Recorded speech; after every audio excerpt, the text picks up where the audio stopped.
At Consumer Cellular, you get the same exact coverage as the largest carriers, but for up to half the cost. Same thing, up to half the cost. Up to half the cost for the same thing. 50% the money for 100% the same thing.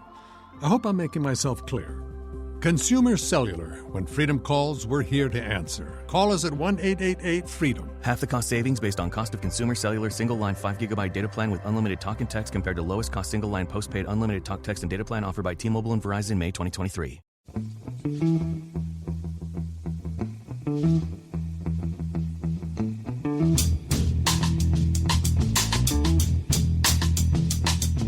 Hello and welcome to The Price of Football, the show that looks at the money behind the beautiful game with me, Kevin Day, and Liverpool University's Kieran Maguire. Kieran, normally we have a little light-hearted chat here that reflects the football results on Saturday, but ain't happening. You can call me immature and sulky as much as you want. It's not happening. We've got a lot of questions today, Kieran, haven't we? We have indeed, yes. Yes, but we've also got some news. So before we get into the questions, let's talk about these news stories. One of which is very, very, very important. Probably the most important story we've had on this pod for quite some time. But first of all, Kieran, and I believe you know some of these people, but US investors have completed their takeover of Ipswich Town.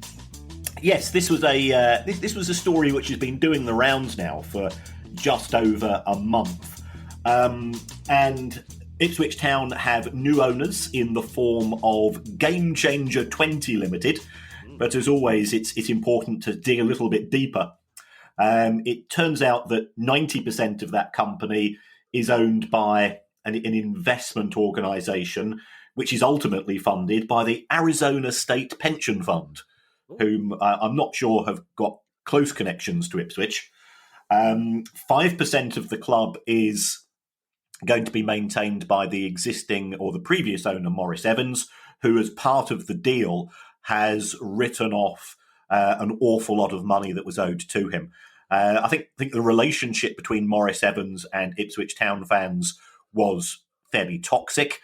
They felt he didn't do enough for the club. I think he felt that putting £100 million in was quite a lot. Yeah.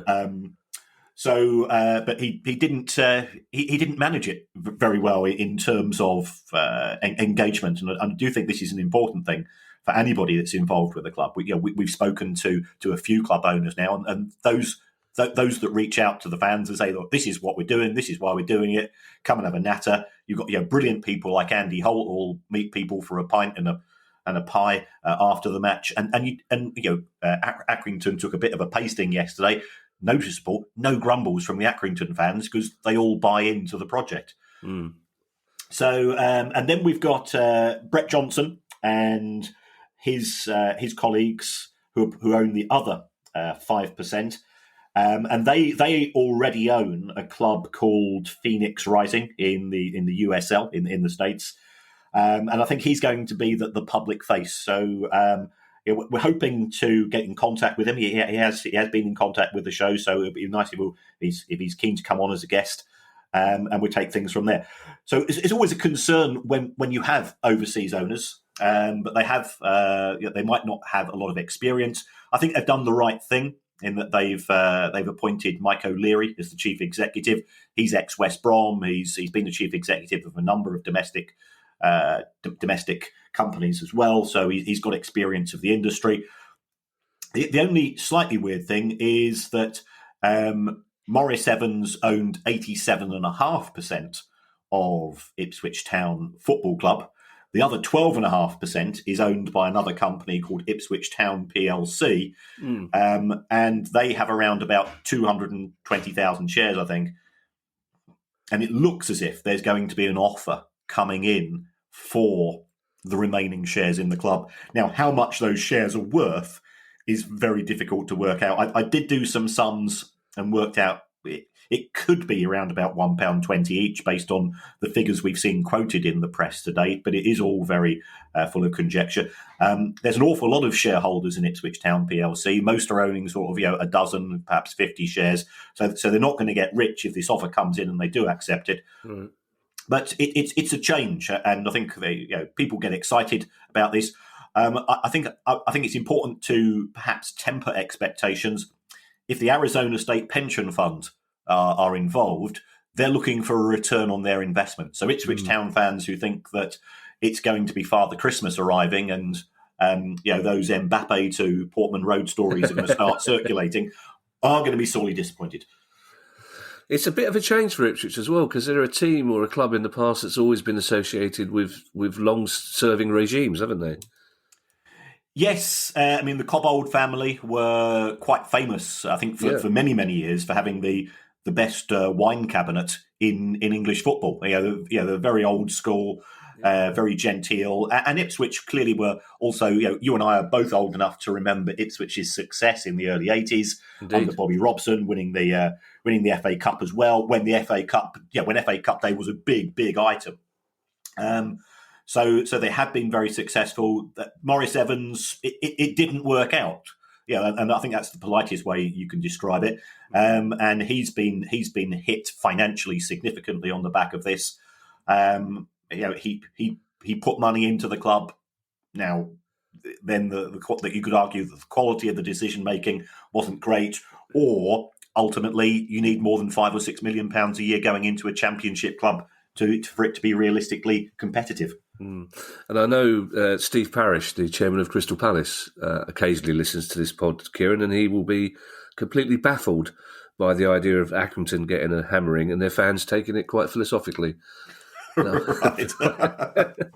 There's a man who should definitely not have gone onto Twitter last night. Now, Kieran, we have, as in every family, Kieran, we have problem children, and sometimes they're the children we're most fond of. And I think in the past year we've become so fond of Wigan and Derby, even though they've caused us more problems than any other club in the league. And Derby, just weeks after Wigan have had a happy resolution, it looks like Derby County's takeover has also been confirmed. Yeah. I'm no stranger to a happy finish, Kevin, as you know, and we do. Don't make me laugh. I've got a hangover. It hurts me when I laugh. I've got a 4-1. I've got a 4-1 battering at home hangover. No. This is a deal which has been announced by Derby. Now, it's not yet been signed off by the EFL. I think, we need to be just a slight word of caution here. The person involved, or the person fronting this, is a guy called Eric Alonso. Now, Eric Alonso is a 29-year-old Spanish guy who was previously involved with Sheffield Wednesday, and he had a fallout with the owner, Delphine Chansiri, and he left in January. And then, 2 months later, he appears to be the person in charge of the takeover at Derby. Now, I was contacted by somebody who said he's not the main man; he's the front man. He's sort of a fixer as far as this deal is concerned, and that the real money. Now I don't know how accurate this is, but we have seen references to it.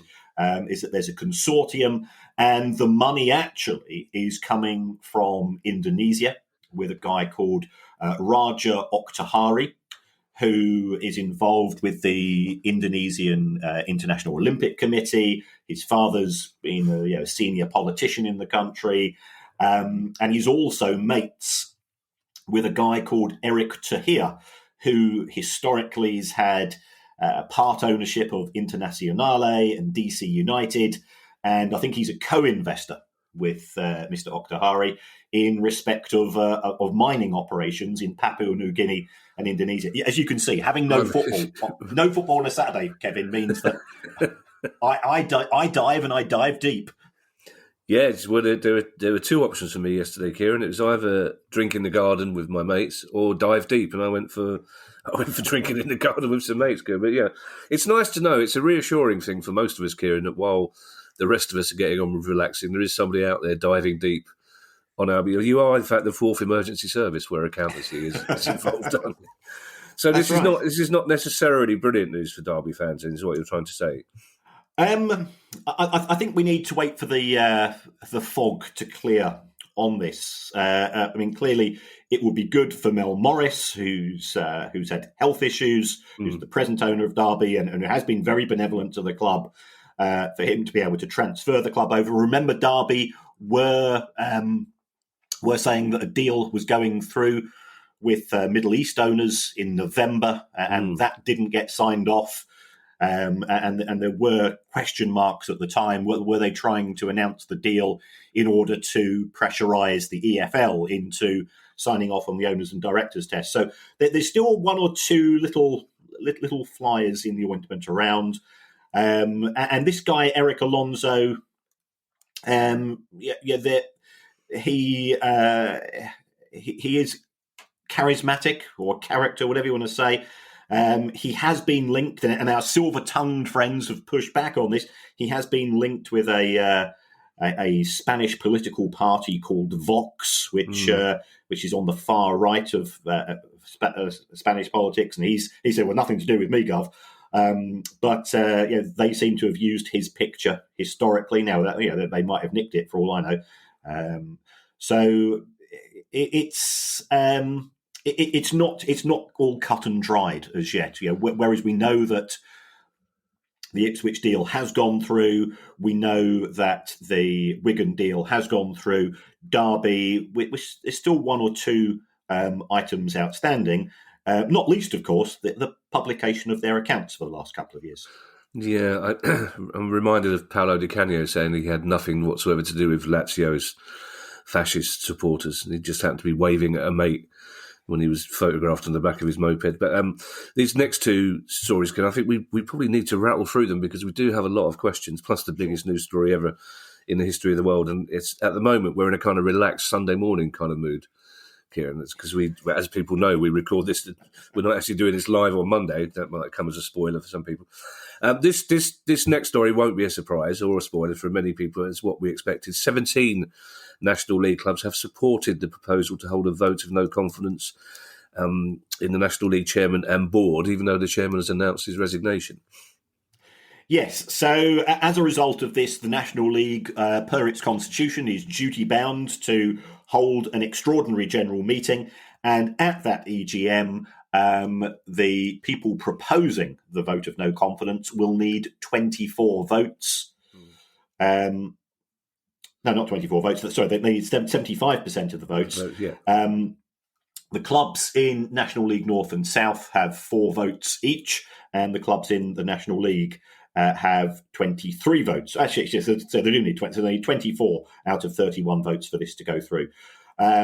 So I think it will be on a knife edge. Worst case scenario, majority of people vote for no confidence, but you need 75% for the vote to be carried. And you end up with effectively a minority government as far as the National League is concerned. So wait and see and watch. Do you think Brian Barwick announcing his resignation was an attempt to head this off, to nip this in the bud? I think it's a contributory factor. He is an experienced administrator in not just football, in other sports as well. He's 66 and he probably thought to himself, if I do this job, I want to do it on behalf of all the clubs, and clearly on the back of 17 clubs voting just for the vote of no confidence for the EGM. This is a viper pit, and I'd rather go and look after my grandchildren and watch telly. Newcastle fans are launching a bid to buy part of the club, Kieran. Yes, this is the Newcastle United Supporters Trust. They are trying to raise money through sort of crowdfunding to buy, even if it's just 1% to 2% of the club, in order to have more of a say.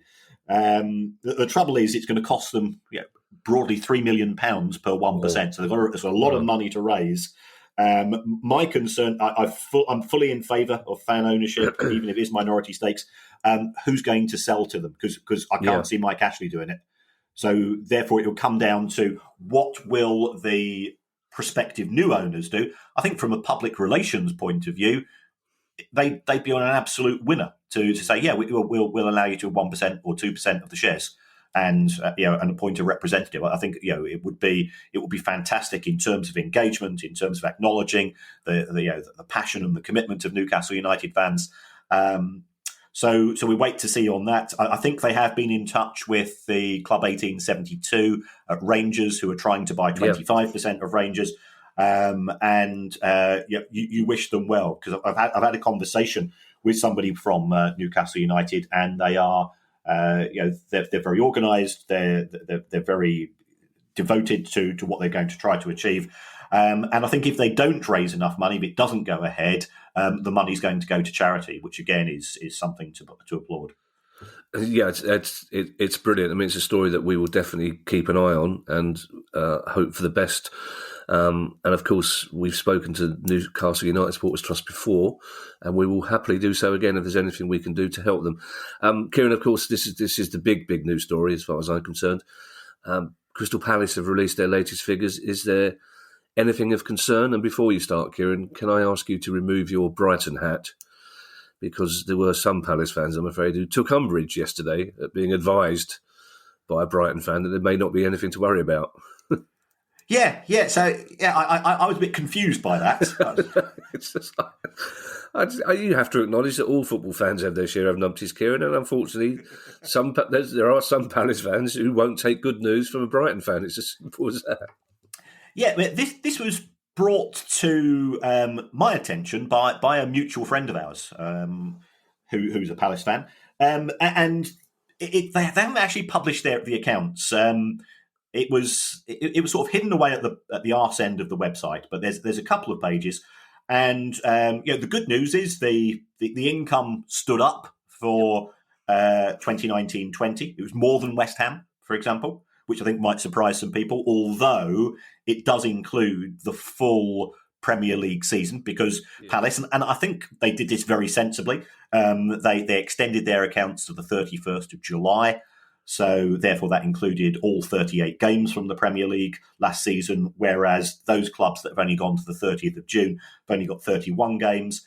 They did lose quite a lot of money, but again, looking at all of the clubs in the Premier League, the total losses are now running up to £1.1 billion for 2019-20. So it was nothing major to be concerned about. I think the results will be better this season, despite the fact that we've got no people attending matches. And the reason they will be better is that the clubs have now got more of a control over costs. They had £58 million of cash in the bank account at the 31st of July. That's not too shabby. Producer Guy would probably sneer at it, but for the rest of us, we'd be quite impressed. Yeah. So that's where we are. I think it would be good of Palace if they just put out the full accounts on the website or submit in the company's account, just to stop the conspiracy theorists. Yes, my understanding is the full accounts are due out tomorrow on the website, cool. So we can discuss this again on Wednesday. One slight area that everyone picked up on is 93% of the income paid out on wages, which is a lot of money, isn't it? It is, but remember, there's 13 months worth of wages when it's covering a season. So if you knock off 1/13 of that, it's down to about 86. Again, not great, but we're operating in a pandemic. If they were a championship club, that'd be absolutely fantastic. We've got clubs who are knocking out 150, 160% of revenue. So broad picture, and you've got to benchmark against other clubs in the Premier League. It's certainly towards the high end, but it's not necessarily the worst.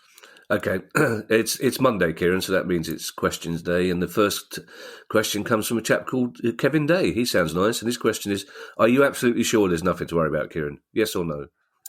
No, I think no, they're solid. That's fine. They're solid. Okay, great. Nothing to worry about. No, solid. That's fine. That's what we're tweeting now. Our first question is about Chelsea, which I think might be Guy's idea of a joke. Basically, Guy was a bit sniffy because we answered him back no, people don't need to know why, but we answered him back in an email this week, and clearly this is revenge. He's dug up a question about Chelsea to put first, and it's from Adam Bassett, and it's actually a very interesting question about something that a lot of people may not know about. Adam Bassett would really like to hear your thoughts, Kieran, on the Chelsea pitch owners, an independent group set up in the 90s by Ken Bates, who owns the freehold of Stamford Bridge, as well as the name of the club and the turnstiles, and leases them back to the club at a peppercorn rent.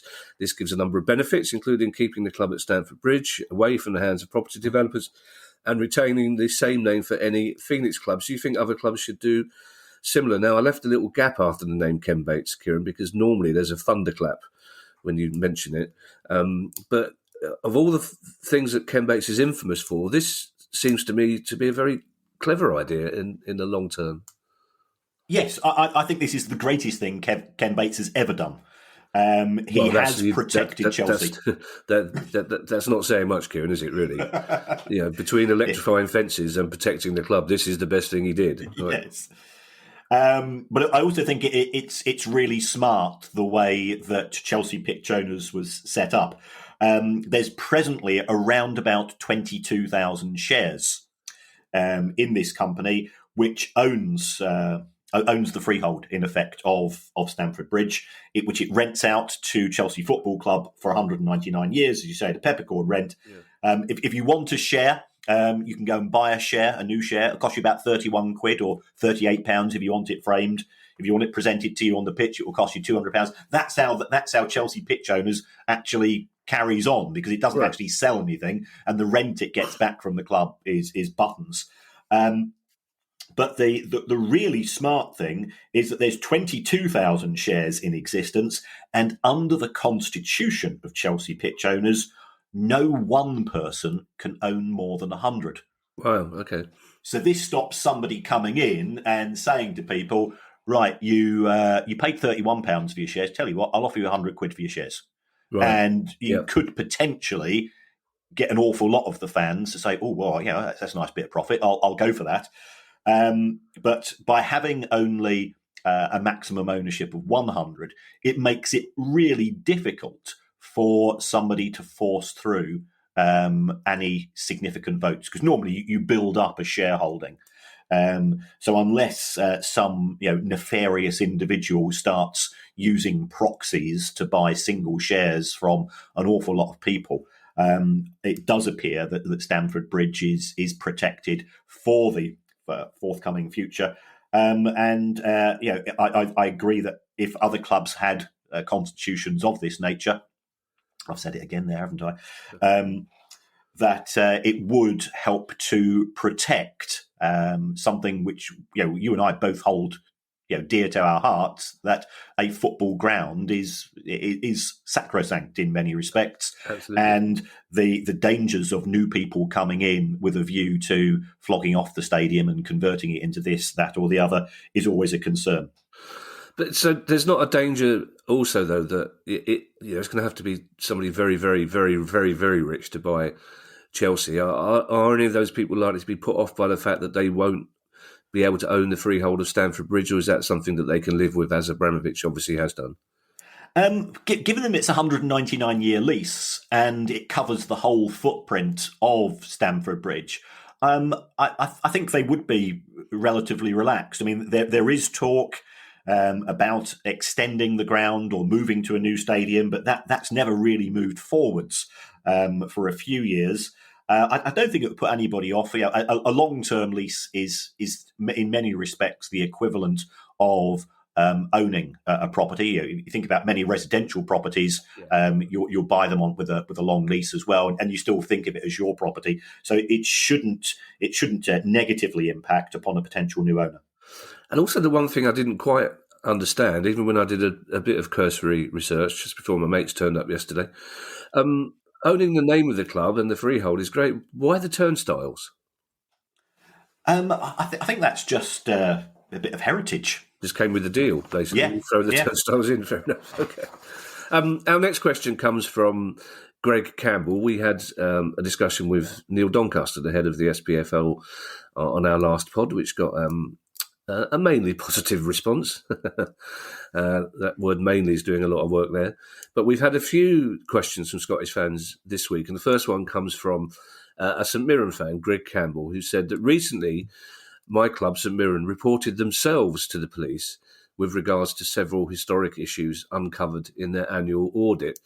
Could this potentially be because they are part-owned now by a local charity and they have more stringent accounting practices? And is a charity owning a football club unique in British football world? We know of at least one, Kieran, because we've discussed Chesterfield FC quite recently. But is this notion of St Mirren self-reporting, which we did cover very briefly a few months ago, is it because they're now part-owned by a charity? No. The company itself, St Mirren Football Club, is a separate entity. I think this was just a review, and I believe the word shenanigans was involved, right, in some way, shape, or form when they discovered something had taken place which was perhaps not in the best interests of the club. So, whilst there's no harm at all, of course, having charity owned and charity accounts. The bigger the charity, the greater the degree of scrutiny you tend to see compared to private limited companies. But this is effectively an investment of a charity rather than a charity itself.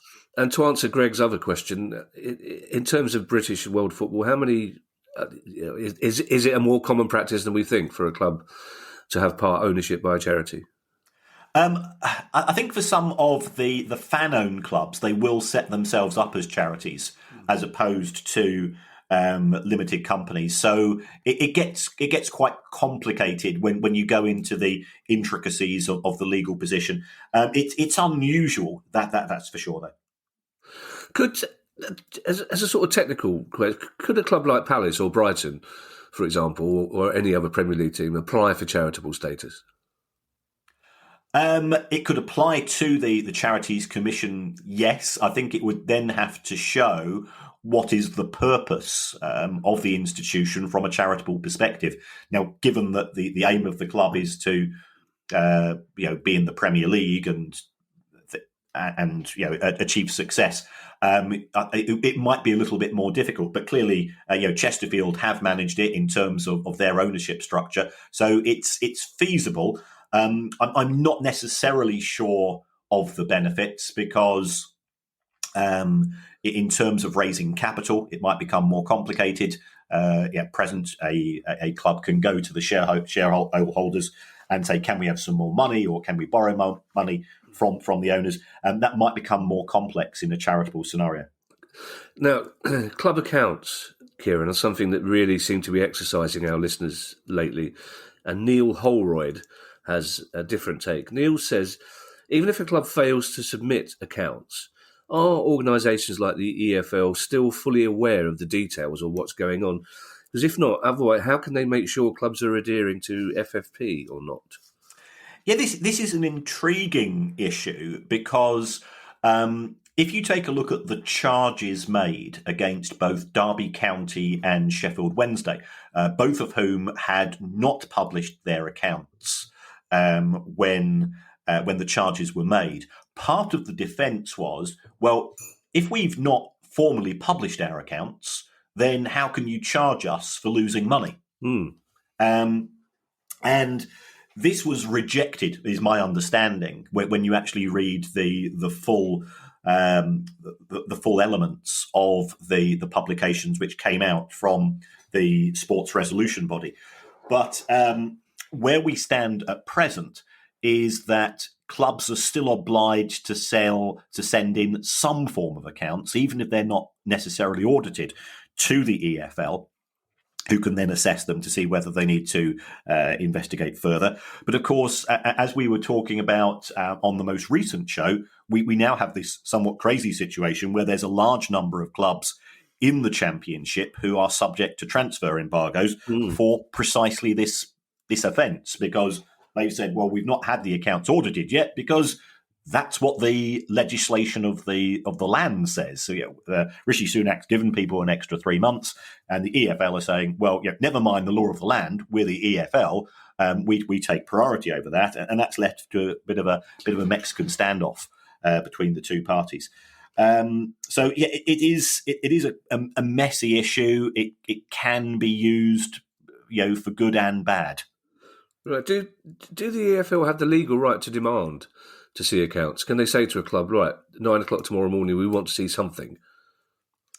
It won't be a legal right because ultimately the EFL is a company which has a constitution. But if you take a look at the governance rules of the EFL, it does say that accounts have to be submitted by due dates. I think it is the 28th of February. It's either the 1st of February or the 28th of February each year for the EFL to review, because it is possible to charge clubs for FFP breaches during the season. So if a club has spaffed a huge amount of money on wages and transfer fees, and those numbers are starting to come through, then effectively the EFL is within its right. And I think this is the correct thing to do as well. You've got to give them credit for this, to say, well, okay, we need to see how much money you have spent this season, and we can take action. Because in theory, you could have points deductions for season 2021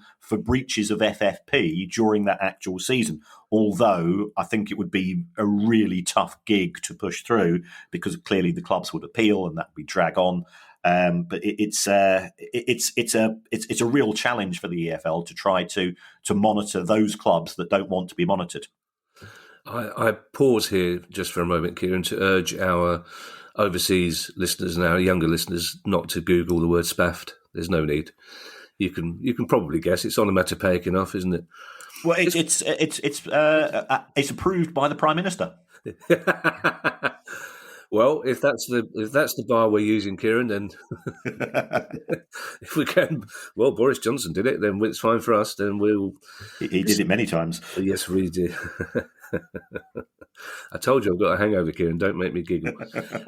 Our next question takes us back to Scotland, and it's a really nice story. Gordon Gall tells us about his club, Arbroath FC, who recently rounded off fantastic fundraising in 2020 with our Buy a Brick scheme. The club raised £75,000 from fans near and far, which is brilliant work. And it's certainly given, says Gordon, everyone involved a lift in a gloomy world. But the question is, with this money raised, how is it recorded in terms of revenue? How much is lost in tax? Or is there a way for the club to retain the full amount? It's intriguing, this one. And hats off to everybody at Arbroath. Yeah. I do actually have an Arbroath bobble hat. To celebrate them winning the division the other season. So they are a club. I'm sorry, Kieran, I'm scanning that for euphemism, but that's you genuinely have an Arbroath bobble hat. I do indeed. Right, okay, because it could literally mean anything when you say it. Kieran. I have to go in and say, Ali will say, "How is it?" I say, "Well, it's fine, but I'm a bit worried about Kieran. He's got an Arbroath bobble hat." Oh, crikey! Well, that clears up. Yeah, penicillin does wonders. I hope this is the one. This is not the one the BAFTA committee listened to, Kieran, because again, it'll be another year will go by without us being. Our mantelpiece will remain bare for another year. Carry on. Sorry. Yes, Arbroath, brilliant effort, bobble hat. So this Buy a Brick campaign, it could be treated as sundry income and is therefore taxable. Although Arbroath did lose money in 2019, and the way that the tax system works is that if you lose money in year one, you can use that to offset against your profits in year two. So there is the potential that Arbroath won't end up paying any tax. Possibly, as it's linked to buying a brick. They might be able to claim that it's some form of loan towards capital expenditure and therefore won't be taxable. It's many years since I last taught tax, so I'd have to go into statute for that. But I think they'll be fine, actually, because they had a relatively modest loss in 2019, and given that they will have also lost money clearly in 2020 and 21 as a result of COVID, I think they'll be able to end up paying no tax on any of this. Yeah, gives us another very welcome opportunity, Kieran, as well, to point out the very, very, very many positive things that football clubs are doing all over the world. And speaking of all over the world, Kieran, it's almost like I'm subconsciously quite good at this broadcasting thing, because Dave Bloom, Dave Bloom says, my local team in Australia, Central Coast Mariners, is subject to a potential takeover by a gentleman named Abdul Halou, who promises to, and I quote, shake up the league, but whose comments haven't gone down well in the media. Could you check to see if Abdul Halou is a wrong-un? And whether his bold claims are codswallop. Now, I feel, Kieran, like you should be charging for that sort of service, which words you haven't heard since Moscow, I understand. But so Abdul Halou buying Central Coast Mariners, and it's interesting, isn't it, Kieran? Because we often think in this pod, not in an insular way, but just because we are involved mainly in English and Scottish football, we often think that this idea of outsiders coming in to snap up our clubs is a problem that's unique to us. But of course it isn't. It's happening all over the world, as Dave Bloom is pointing out. Yes, because football clubs normally occupy prime real estate. And that's a universal issue. I took a look at Central Coast Mariners. They finished bottom of the A-League in 2020, which is a bit of an oxymoron. No, A-Leagues do involve bottom, so that's okay. They didn't have a great season, and this guy Abdul Halou therefore came to say, "I'm going to be your saviour" as a result of this. And a bit of digging revealed that he's an undischarged bankrupt, according to the local newspapers.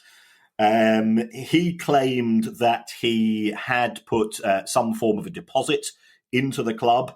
These claims were rejected by Central Coast Mariners. He apparently had signed a non-disclosure agreement with respect to the club, and then, of course, when talking to the press, which also hacked off the football club itself. And he has also claimed to be a part owner of Spanish club Rayo Vallecano. This is where we need to Swiss ramble. Yeah, his multilingual skills are required. Yeah, mine are absolutely bobbins. I'll go for Rayo Vallecano, Kieran. How's that? Okay, Rayo Vallecano. Yeah, that's okay. But there doesn't seem to be any proof of this either. So, when it comes to, and I'm never going to say definitively that somebody is a wrong, but I normally go through a tick list, and he appears to be ticking a few boxes with regards to his present position. And all of these claims he was making took place in December, and sort of, we've had sort of a bit of a radio silence since then, which could, of course, mean that he is now complying with the non-disclosure agreement, or it could be that he's a fantasist.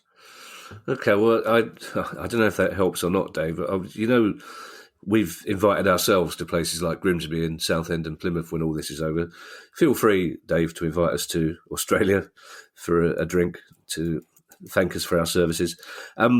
Dave Bloom, you will be listening. Keep us in touch with any further information you get on that story, because that sounds like an interesting one in the maker. Phil Chater, in the making. See, that's because I knew Phil Chater was coming up, so I changed making to the inner workings of my mind, and not something that people want to listen to. Genuinely, really. I think they do. I'm intrigued. Seriously, I could just see Ali's face now. I went, we got into the inner workings of my mind. Oh my God. You don't do that in mind. Phil Chater says, from a purely financial point of view, taking no account of club histories or international football, could a British league and pyramid work? Yes, because we already have a British league in the sense that Swansea City, Cardiff City, Newport County, and potentially Wrexham, they're in the playoffs or not far off the playoffs. As far as the National League is concerned, they play in English football, in the English football system. So yes, it could work financially. There will be clubs in Scottish football, which, of course, as we know, have large crowds, so that would help contribute. There would potentially be some more star matches, high-profile matches, which would help in terms of broadcast revenues, broadcast subscribers, figures, and things which will generate additional money there. So could it work? Yes. Will it work? Southampton versus Aberdeen at 5:30 p.m. on a Saturday. If you're a fan, you're not going to be thanking anybody for that. Yeah, it's bad enough Newcastle having to go to Brighton and Bournemouth and Southampton and places down south and vice versa with some of the crazy kickoff times that we presently have in football. I think financially there are some merits to it, but there will be winners and losers. We presently have clearly the 92 English clubs. We've got the 40-odd clubs in Scotland. Are we going to have a 136 place pyramid? That gets quite complicated. Below a certain threshold, then the transport and accommodation costs, I think, do become prohibitive. I think at Premier League and Championship level, you're fine. Once you drop down into the lower leagues, then it does question the logic of this, although they could be regionalised, of course. I think the biggest issue is who's going to vote for this, because would Steve Parish vote for it, for example? Because potentially you've got Rangers and Celtic taking away one of the Premier League clubs, which is occupied by Palace. The same for Tony Bloom at Brighton. So the non-G6 clubs in the Premier League, I think they would be reluctant because they would see potentially they would lose one of their places, which they existingly have. Would the big clubs in the Premier League vote for it? Well, at presently, 6 into 4 doesn't go. If Rangers and Celtic, bring a lot of interest, does that mean we're now looking at 8 into 4? That's not going to please Joel Glazer and John Henry. Would clubs in the Championship be in favour of it? Well, that's again, you've got not just Rangers and Celtic, you've got Aberdeen and other successful clubs in Scottish football, excuse me, who potentially are taking the place of A, one of the Championship clubs, but B, one of the promotion places when they're trying to get into the Premier League. So I just don't see a lot of enthusiasm for this south of the border. And with the exception of 1 or 2 clubs in Scotland itself, I don't see a lot of enthusiasm necessarily north of the border. So we did have this conversation with Neil Doncaster, and I think he gave us a very fair answer, on the grounds of never say never in football, but how it would be administered and who would be in favour of it, this is where I have my reservations. Andrew Lee has a quick question on what he calls everybody's favourite subject, amortisation. And if the answer could be equally as quick, Kieran, that'd be great, because we do have a couple more questions to come. Andrew Lee says, I recently heard a football journalist on another podcast. Well, that's what you get for listening to other podcasts, Andrew. But this football journalist on another podcast claimed that if Manchester United were to sell Paul Pogba, they would only need to do so for around 25 to 30 million pound, rather than the 90 million pound plus they originally spent, to make a profit due to amortisation. Andrew says, is this how it works, or is that a mistake? No, that's correct. Let's work through the numbers very, very quickly. Pogba was signed for £90 million in the summer of 2016. Let's work on the basis of him having a 6-year deal, because it was 5 plus 1. So 90 divided by 6 gives us £15 million of amortisation a year. So therefore, as far as his value in the accounts is concerned, it reduces by £15 million each year. He will have been at the club for 5 years at the end of June 21. So therefore, 5 times 15 is 75. You take away the amortisation of 75 from the cost of 90, which gives us an accounting value of 15 million. Sell him for 25 and you make a profit of 10. Wow. I generally started sulking a little bit yesterday when we got a question from somebody listening to another podcast, but then I realised there's millions of podcasts. It'd be childish of me to expect people to not to listen to any other podcasts. So, Andrew, I apologise. And it's I'm actually as surprised by Andrew as the answer to that, basically, even though I know as much about amortisation as you now, Kieran. I know obviously not. Apu Vyas has a question about something we haven't talked about before, and it's an interesting one, because Apu says, how does the taxpayers' expense differ between the two stadium deals that were done by Manchester City and West Ham, both in terms of the initial conversion and ongoing costs? It's a good question. We've not made that comparison before, because I think a lot of us forget, of course, that City Stadium was a multi-sport stadium before they got it as well, as the London Stadium. Oh, yeah. As somebody that played for Trafford Cricket Club for 30 years, I can assure you in the dressing room, references to the council stadium were made on a regular basis between the squabbling City and United fans with whom I used to play cricket. So is this did you say a Catholic cricket club? No. Trafford. Oh, I was going to say, I thought you said a Catholic cricket club. Was that No, momentarily? good grief. That would be difficult, wouldn't it? Because as soon as you're in, you'd be out again. Anyway. I wish that's a gem. That's wasted on this show. Seriously, the Rolodex is going like crazy in my head now. The Catholic Cricket Club algorithm jokes are going all over the place now. But yeah, so this comparison is it's an interesting one, isn't it? Sorry.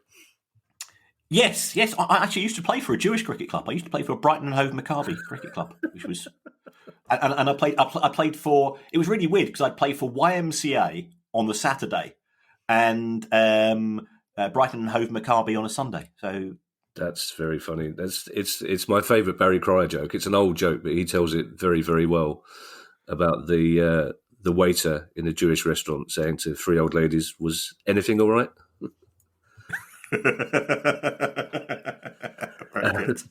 Yeah, fair. Yes, Barry's now become obsessed with parrot jokes, which is another bit of insight that people listening to this pod wouldn't expect to get, especially when I said we need to rattle through the answer to these questions.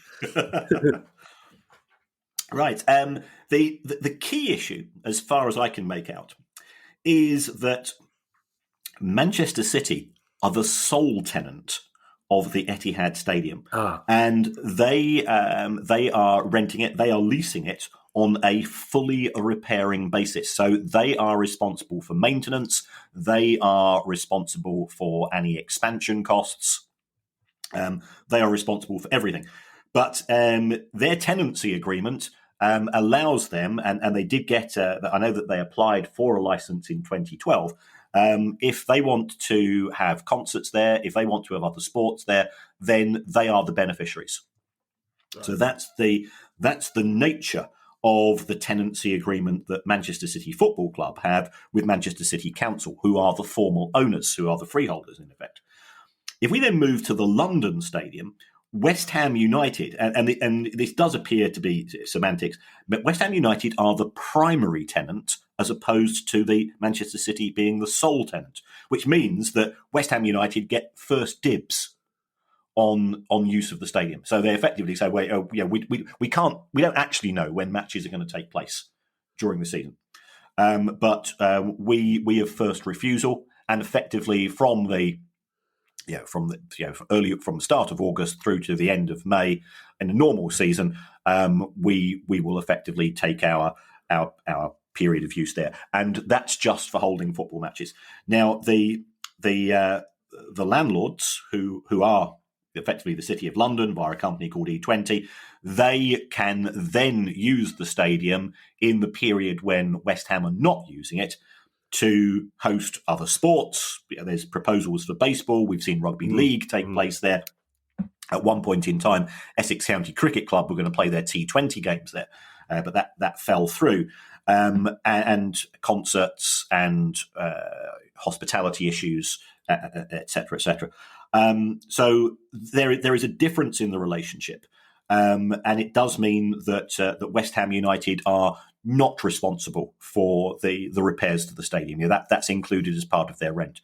So they are very different in nature, whereby Manchester City Football Club, it have the equivalent of you or I buying a house, which is, but we don't own the land. Right. Whereas West Ham United are more tenants in the sense of you are renting. So therefore, if you want to put up new curtains, if you want to go and put in a new shower, you've got to get asked the permission of the other party. So cities certainly have a lot more flexibility, and of course they're responsible for the costs as well. Right. Declan Moody says a few clubs have B teams in place of a traditional academy where they have one elite development squad of 18 to 21-year-olds that sits outside the EPP system, Elite Player Performance Plan, Brentford and Huddersfield, for example. How many more teams may be likely to follow suit? And will our transition out of the EU cause more British clubs to adopt this model? This is an intriguing one from Declan. Having spoken to people at Brentford, and I've understood the logic behind what they're doing at Huddersfield, the rationale in the sense of having a B team is that you recruit players at the ages of 17 and 18 who have been effectively kicked out of the academy system by other clubs. Right. Now, in order for that to work, to a certain extent, you've got to be in a catchment area where there are lots of kids who are being kicked out of apprentice academies. Now, clearly, as far as Brentford is concerned, they're in London, so there's an awful lot of young men who have not made it for whatever reason. It could be that they've not impressed the right people. The players can often be that they can go on to have careers in professional football. There's no doubt about that. So we've got Brentford in London. If we take a look at Huddersfield, it's West Yorkshire. There's a lot of clubs in a 30-40 mile radius, both sides of the Pennines, which Huddersfield can pick up from. So that's the pluses. Why do it? Well, if you have a Category A or Category 1 academy, the estimated running costs are at least £5 million a year, because you've got to have education setups, you've got to have certain protocols which are being monitored very carefully by the football authorities. Even if you're Category 2, we're talking £1.5 million. Now, this thing called the Elite Player Performance Plan, this was introduced a few years ago, and the Premier League tried to claim at the time, we're introducing it because we want to benchmark standards, we want to allow a development route through for young players and give them access to the best coaches. And that all sounds good. And those clubs that are Category 1, they do have some absolutely amazing setups. What it also allows clubs to do is to recruit players from other clubs, because historically, I think if you were outside of a 50-mile radius of a club's training facilities, then you were not allowed to pick up young players. EPPP effectively abolished this, and it also created a fixed tariff. So let's say that there's a really good 12-year-old player at Morecambe. Under EPPP, a Category 1 club can recruit that player and they'll pay a fixed sum. It'll be about 12, 15 grand. So it will be absolute peanuts. And therefore, the logic behind why have an academy when if we do have a good player, he can be snaffled away by a big club and we get bugger all in compensation. So that's why potentially we might see more clubs go down the B team route. In terms of the links to no longer being in the European Union, it used to be that when the UK was part of the European Union, you could recruit players from other EU countries who were aged 16 and 17. That is no longer allowable. So again, if you're looking to pick up young players and put them into your academy from overseas, it's now more of a struggle. Our penultimate question, Kieran, takes us to Scotland, and I suspect the question may be longer than the answer, and it comes from Danny Cow. And Danny says that Boxing Day saw the passing of the ferocious Dundee United legend Jim McLean, a manager who once punched a BBC journalist square on the coupon live on TV. We don't approve of violence on this pod, Danny, but square on the coupon, That's a great expression, isn't it? It's got my Arbroath bobble hat on and I got it square on the coupon. Danny says there's been a lot of praise for what he achieved with a small club on a tiny budget. They won the league, they beat Barcelona in the European Cup quarter-final, and he was famous for topping up very basic wages with all kinds of performance-related bonuses. Is there a way you could look at the historic accounts of that Dundee United team and put it into a context compared to modern budgets? Yes, I said I'd done 1 or 2 deep dives this weekend. I wasn't expecting to try to dig out Dundee United's 1984 set of accounts, but we managed it, Kevin. It was success was achieved, and hats off. we managed it. Yeah, well, I assisted by not getting in your way. That's what I always say to Alex. Exactly. I helped by not distracting you. So. In 1984, when Dundee United reached the semi-finals of the UEFA Cup, and football was sort of brilliant in those days because I really wanted Scottish clubs to be successful. Aberdeen, Dundee United, didn't matter who it was; they were British clubs, and also Jim McLean was completely alien to us, of course. His somewhat dour demeanour was a joy to behold when you're a young football fan. To put it in context, they got to the UEFA Cup semi-final that year, and the average wage paid was £225 a week. Wow! Yeah, wow. Which was just crazy. So 10-11 grand a year.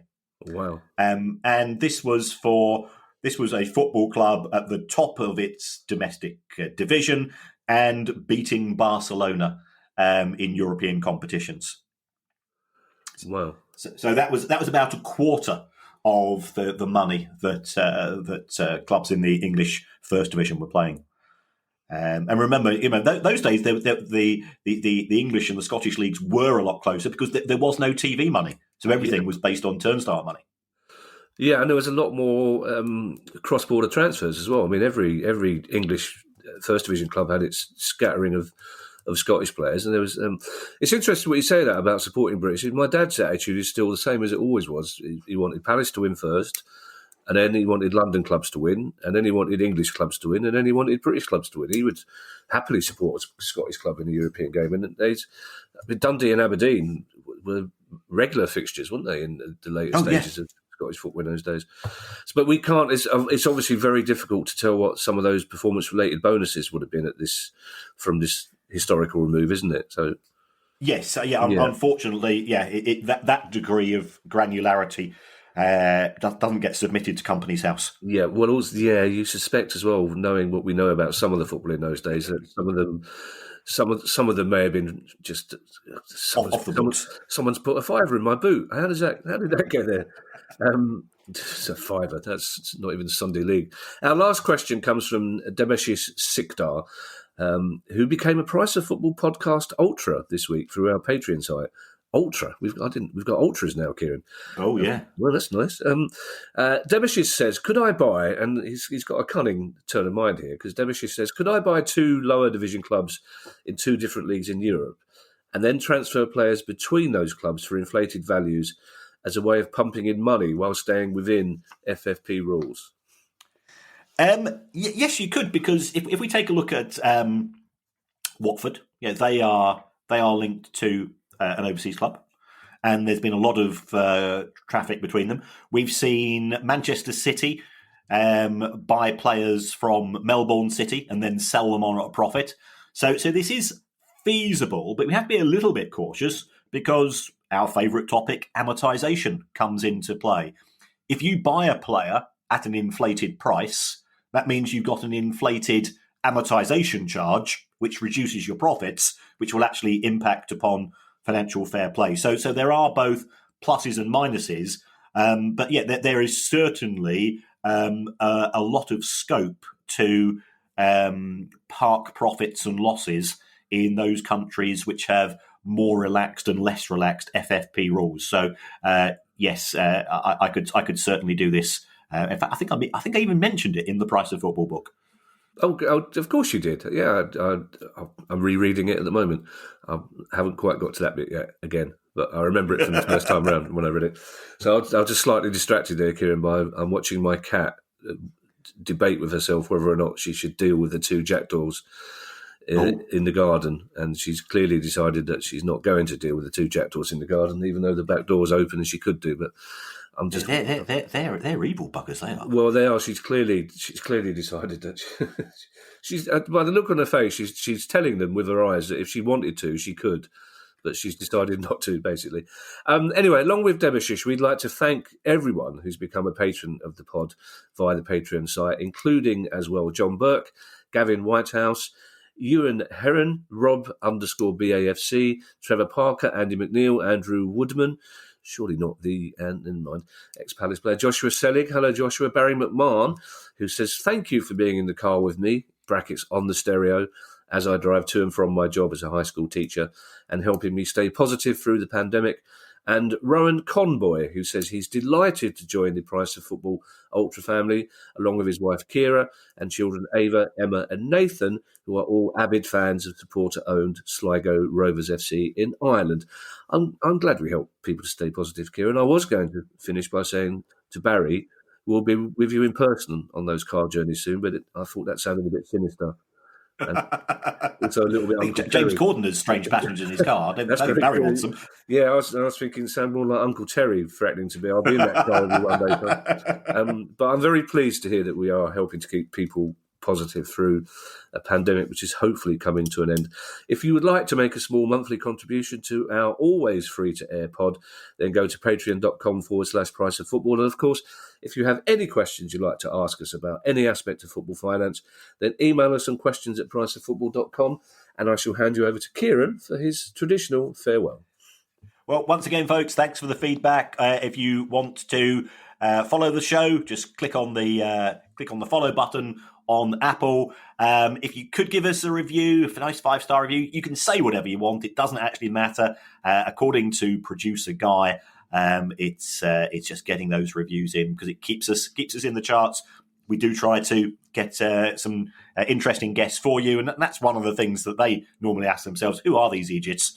And if we're in the charts, it adds a little bit to our credibility when we're asking those questions. Other than that, stay safe, and those of you looking forward to post-lockdown haircuts this week, I'm with you there. Yes, it's also, Kieran, I've got to go. There's just 2 jackdaws and a magpie now, so I think I might have to step in. Bye, everybody. Bye. The Price of Football.